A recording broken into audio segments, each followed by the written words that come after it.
Why should people believe that you didn't kill your daughter? Because I didn't, you know. We can't make a person believers, you know, and stuff, you know. But I carried her to the hospital and stuff, you know. I didn't have nothing to hide. Durante más de 20 años, este hombre ha estado en una línea delgada entre la vida y el más allá. Fue declarado culpable por el fallecimiento de su hija y sentenciado a la pena capital.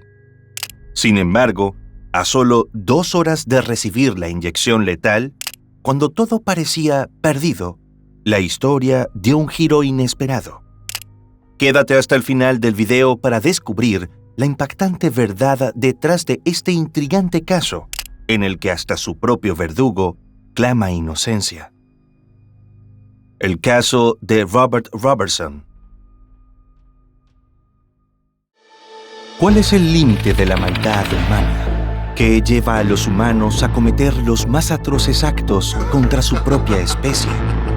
¿Qué pasa en el cerebro de las mentes más malignas?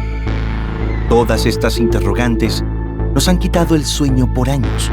Y ahora, analizando y llevando a tu pantalla los más impactantes casos de la historia, queremos encontrar las respuestas.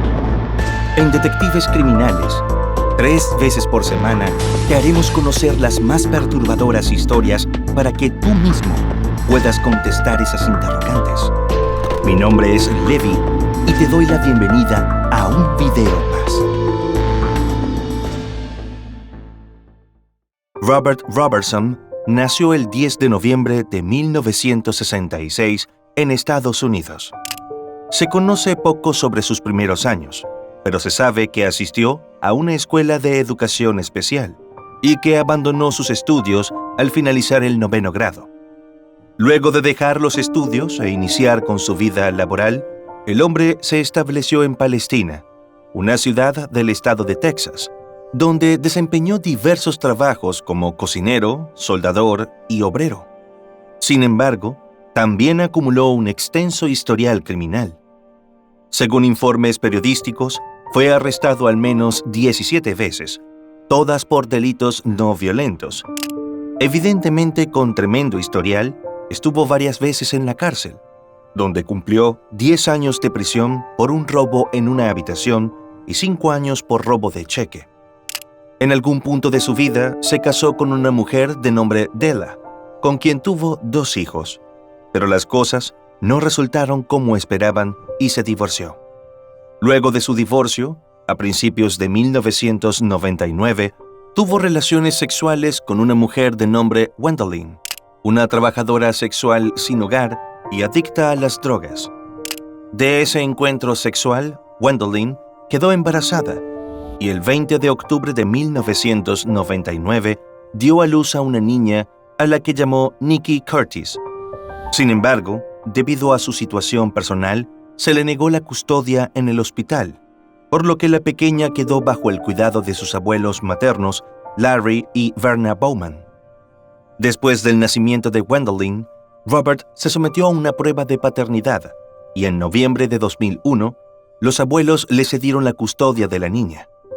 En ese momento, él vivía con su novia Teddy y la hija de 10 años de la mujer llamada Rachel.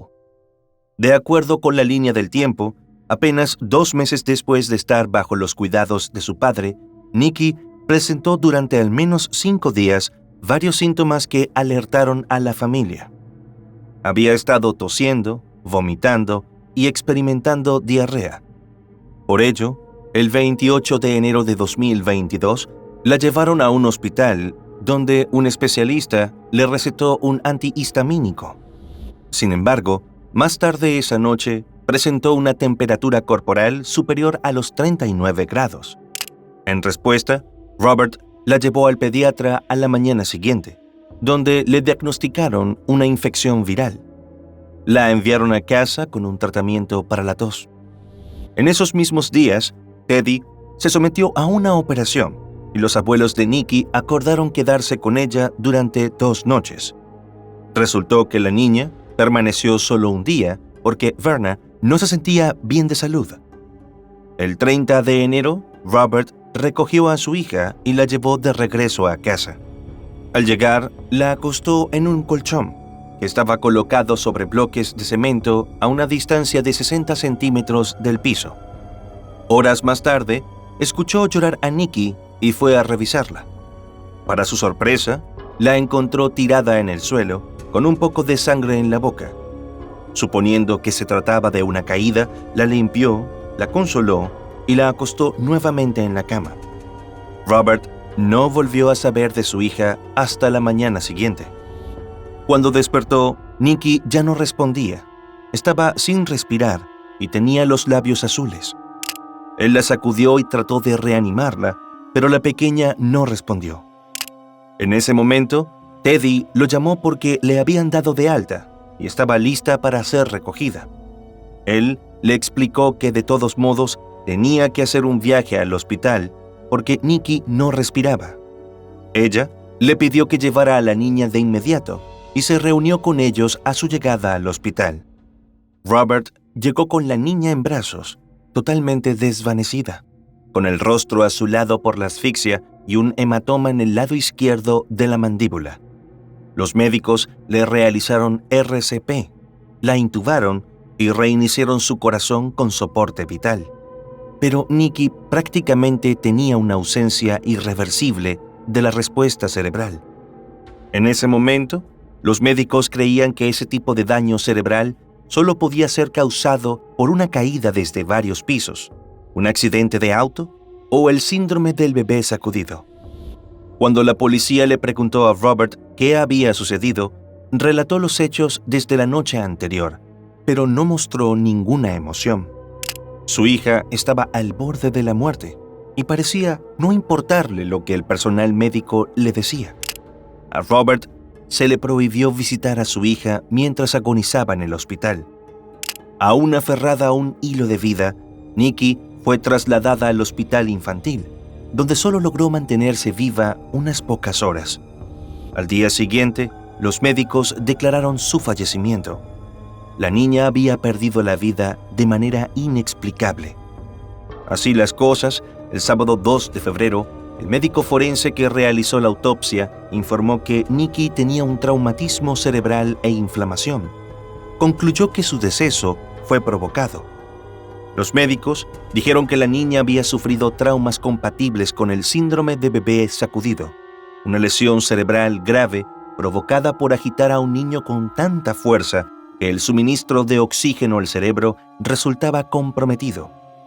Inmediatamente, Robert fue detenido sin acceso a una defensa legal hasta que le asignaron un abogado, y unos meses después, en abril de ese mismo año, se le acusó formalmente por el crimen de su hija. El tiempo pasó y no fue sino hasta un año después de los hechos que se llevó a cabo el juicio. El Estado basó su acusación en la validez del síndrome del bebé sacudido y en las conclusiones médicas de que Nikki sufrió abusos durante los escasos 2 meses que estuvo con su padre. Según informes periodísticos, la ex esposa de Robert testificó que había sido maltratada físicamente en varias ocasiones, y en una de ellas, supuestamente intentó agredirla con una pala para chimeneas y la asfixió. Aunque más adelante la defensa probó que la mujer era una adicta. Además, su novia lo describió como un hombre de mal genio, que gritaba con frecuencia y solía desesperarse cuando Nikki lloraba. Aparentemente, fue testigo de varios episodios en los que Robert golpeó a su hija con la mano y con una paleta. La mujer también relató que en ocasiones Robert levantaba a la pequeña, la sacudía y luego la arrojaba de nuevo sobre la cama.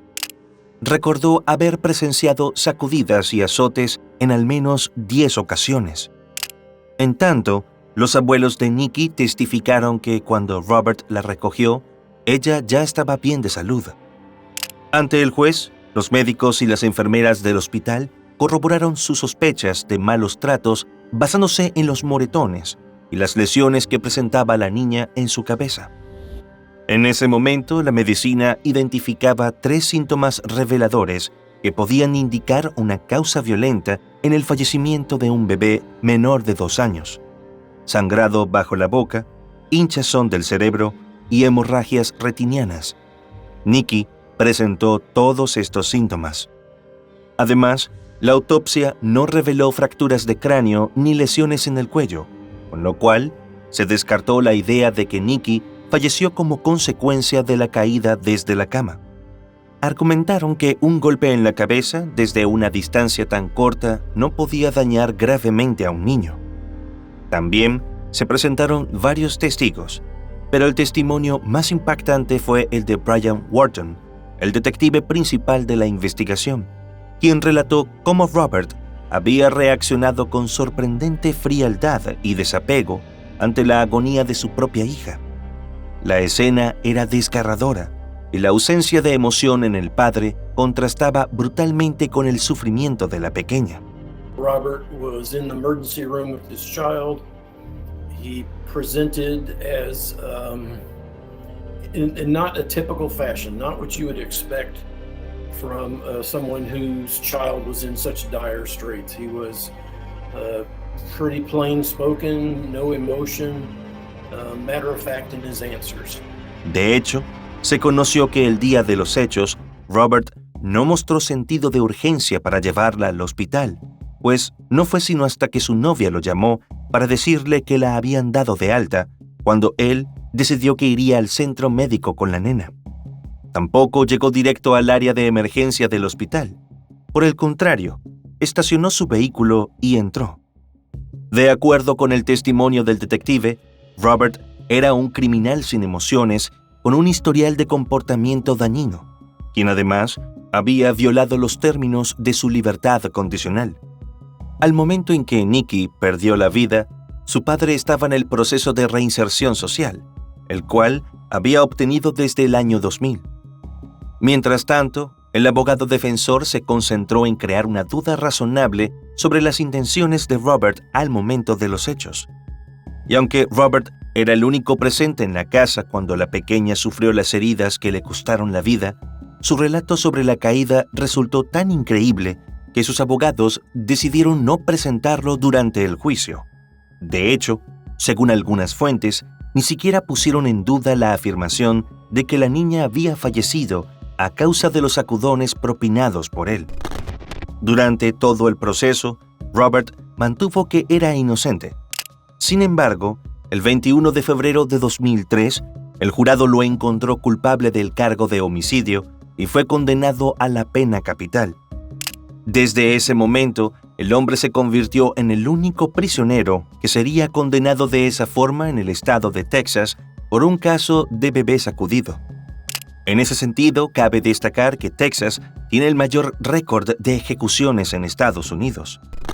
Con el tiempo, aquel diagnóstico que inicialmente se estableció como la evidencia irrefutable de que Nikki había sido víctima de maltrato infantil, comenzó a ser cuestionado y se convirtió en el epicentro de intensos debates en la comunidad médica.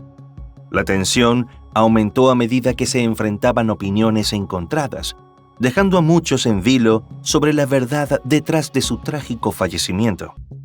De acuerdo con una pediatra especializada en maltrato infantil, el síndrome que identificaron los médicos se refería a una lesión cerebral grave causada por una sacudida violenta u otro impacto, como por ejemplo un golpe contra el piso o la pared, provocado por un cuidador adulto. En el 2009, el término cambió a un diagnóstico más inclusivo, como el traumatismo craneal por abuso. Los críticos argumentaron que los médicos se enfocaron en determinar que el síndrome se identificaba a través de 3 síntomas, sin considerar que factores como caídas cortas con impacto en la cabeza y enfermedades que ocurren de forma natural, como la neumonía, podrían simular un traumatismo cráneoencefálico infligido. Posteriormente, el estudio de diversos expertos expuso que la falta de consenso sobre el diagnóstico podía llevar a condenas erróneas y se acrecentó la preocupación sobre su uso en procesos judiciales. Si bien la Academia Americana de Pediatría seguía apoyando el diagnóstico, reconocía que su interpretación había sido mal entendida en los contextos legales. Muchos médicos coincidieron que la afección se utilizaba con demasiada frecuencia como explicación del fallecimiento de los bebés, sin tener en cuenta otras posibilidades ni el historial médico. Los abogados de Robert presentaron múltiples apelaciones desde su condena, pero después de las conclusiones médicas, enfocaron la apelación en que la hipótesis del síndrome del bebé sacudido no tenía una base científica. Además, en el 2013 se promulgó una nueva ley estatal conocida como Ley de Ciencia Basura, que permitía a los tribunales de Texas revocar una condena si la evidencia científica utilizada para llegar a un veredicto había cambiado o sido desacreditada. Adicional a esto, se sabía que Nikki enfrentó varios problemas médicos antes de su fallecimiento, incluidas infecciones resistentes a los antibióticos y apnea respiratoria. Por ello, en 2016, después de que se pusiera en duda el consenso científico, el Tribunal de Apelaciones Penales detuvo la ejecución de Robert y envió el caso de nuevo al Tribunal de Primera Instancia. Sin embargo, el respiro duró poco y nuevamente se confirmó la condena. Posteriormente, 3 médicos que revisaron el caso concluyeron que la niña podría haber desarrollado una neumonía viral y bacteriana que progresó y terminó en un shock séptico. Además, cuando fue llevada a urgencias con una fiebre de 40 grados, los médicos le recetaron 2 medicamentos que, con el tiempo, se consideraron demasiado potentes para una niña de apenas 2 años, lo que dificultó su respiración. Cada receta podría haber inhibido su sistema respiratorio, ya que, según un informe toxicológico, se mostraron niveles potencialmente letales de 2 medicamentos en su organismo. En conclusión, las nuevas pruebas reunidas demostraron que Nikki había perdido la vida a consecuencia de una neumonía agravada por un tratamiento inadecuado y no por abuso del padre. En una nueva apelación, los abogados de Robert criticaron la falta de imparcialidad en la evaluación médica y citaron el respaldo de los expertos que cuestionaban la validez del diagnóstico original. Desafortunadamente, las teorías llegaron demasiado tarde para salvarlo y se agotaban las oportunidades de evitar la inyección letal. En cada apelación era confirmada la sentencia. Sobre su caso pesaba una verdad como piedra: el comportamiento aparentemente frío y distante de Robert ante la situación de su hija, el cual fue interpretado como un signo de culpabilidad.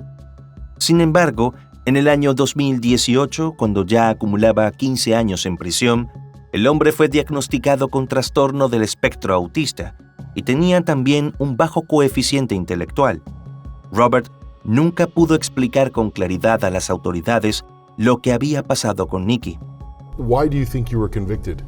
Just because I couldn't explain what happened to her, they said you're guilty, and the way I was acting funny because of my autism. I didn't even know I had autism until I was here.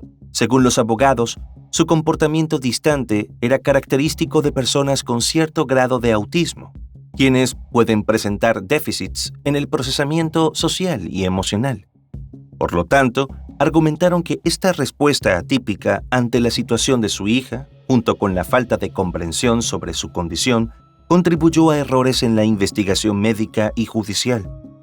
En un nuevo documento, escribieron que hubo una tragedia prematura de un niño enfermo cuyo padre discapacitado y empobrecido no sabía cómo explicar lo que había desconcertado a la comunidad médica durante décadas.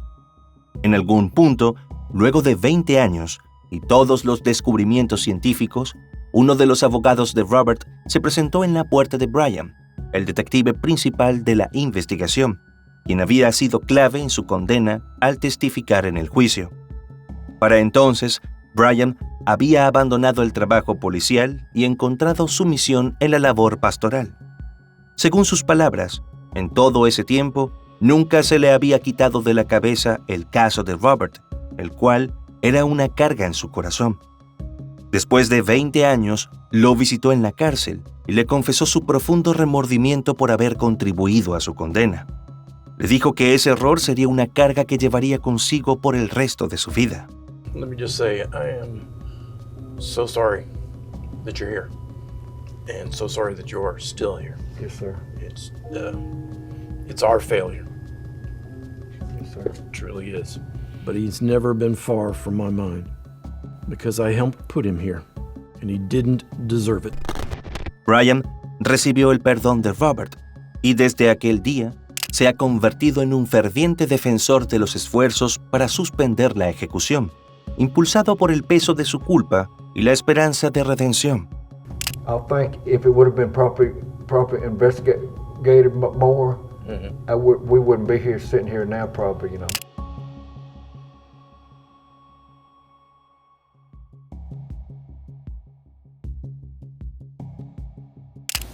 Let me just say, Robert is an innocent man, but more than that, he's a kind man. He's a gentle man. He's a gracious man. En septiembre de 2023, el renombrado escritor y abogado estadounidense John Grisham se unió a una campaña de clemencia en favor de Robert, publicando un artículo en el que expuso las deficiencias de la ciencia que llevaron a su condena y cuestionó el proceso legal que la respaldó. Según el escritor, la mayoría de las condenas injustas se relacionaban con crímenes violentos o delitos graves perpetrados por individuos. Sin embargo, en el caso de Robert, lo alarmante era que no había ningún delito en absoluto. A pesar de ello, la justicia estaba a punto de arrebatarle la vida a otra persona en Texas.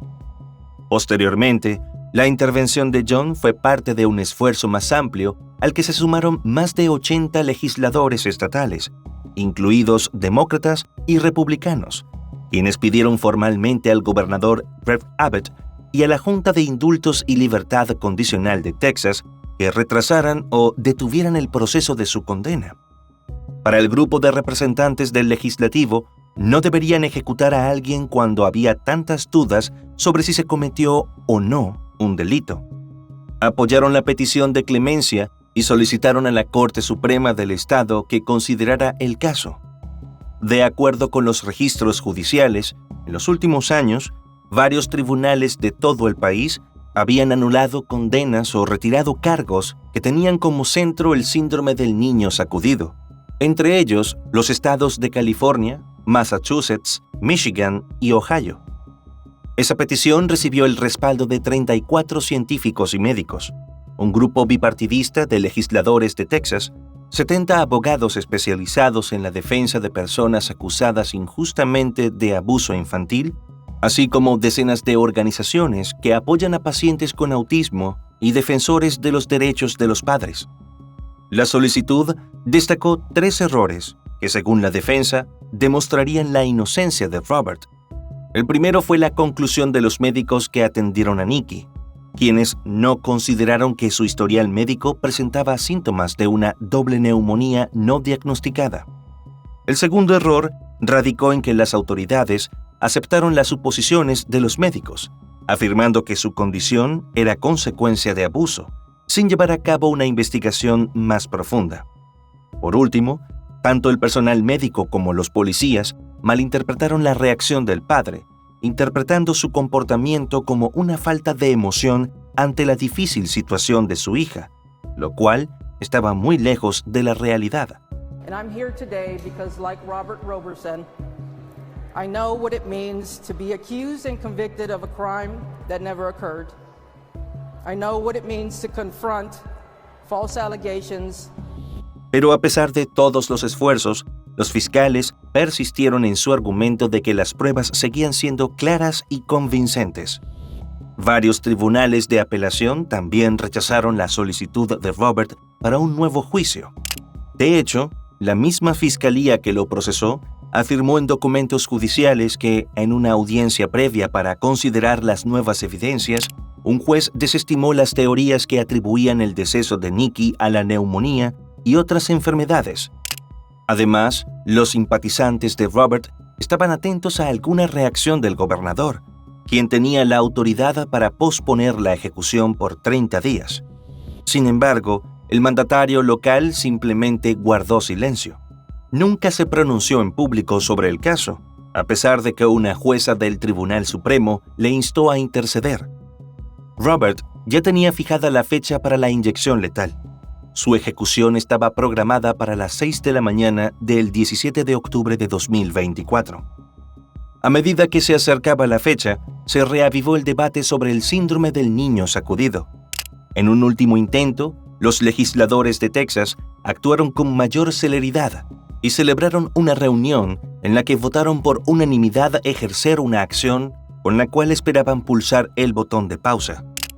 El Comité de Jurisprudencia Penal de la Cámara de Representantes de Texas emitió una citación para que Robert testificara ante ellos, justo la semana siguiente a lo que sería su fecha final. Argumentaron que en su caso se ignoró la ley conocida comúnmente como Ley de Ciencia Basura, que permitía a las personas en prisión impugnar sus condenas basándose en nueva evidencia científica. Los procesos judiciales avanzaban en paralelo. Sin embargo, una semana antes de la fecha límite para la inyección letal, la Junta de Indultos y Libertad Condicional negó la petición de indultarlo. También, el Tribunal de Apelaciones Penales más importante del Estado rechazó una moción para retrasar el proceso, y los 6 miembros del Consejo votaron unánimemente en contra de cambiar la pena capital por cadena perpetua. Los abogados se manifestaron devastados, argumentando que el tribunal no evaluó los méritos del caso y se centró en cuestiones de procedimiento. Aseguraron que continuarían buscando cualquier vía para evitar que Robert se convirtiera en la primera persona en Texas en perder la vida bajo la desacreditada hipótesis del síndrome del bebé sacudido.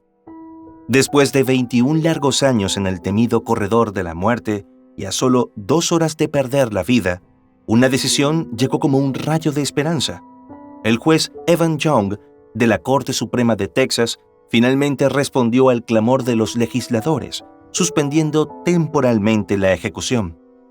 Robert deberá comparecer ante una comisión de la Cámara de Legisladores locales que evaluará su caso y contribuirá a revelar la verdad. Se espera que, a través de esta audiencia, las personas tengan la oportunidad de escuchar los hechos directamente de su propia boca. La suspensión se produjo en medio de una protesta de personas que consideraban que el Estado estaba a punto de quitarle la vida a un hombre inocente. Tras la decisión, Robert expresó su gratitud y alivio, destacando que, gracias a Dios y a quienes lo apoyan, todavía tiene la posibilidad de demostrar que amaba a su hija y nunca atentó contra ella. Did you love your daughter? Yes, sir. I loved her, and right now, you said, was I prepared? I might not have been prepared like I should have been, Right. But yes, I did love her. ¿Y tú? ¿Cuál crees que es la verdad? ¿Consideras que Robert debería pagar por el deceso de su hija tal como dictaminó el jurado? ¿O por el contrario, crees que lleva 21 años preso siendo inocente del cargo? Déjanos tu opinión en los comentarios.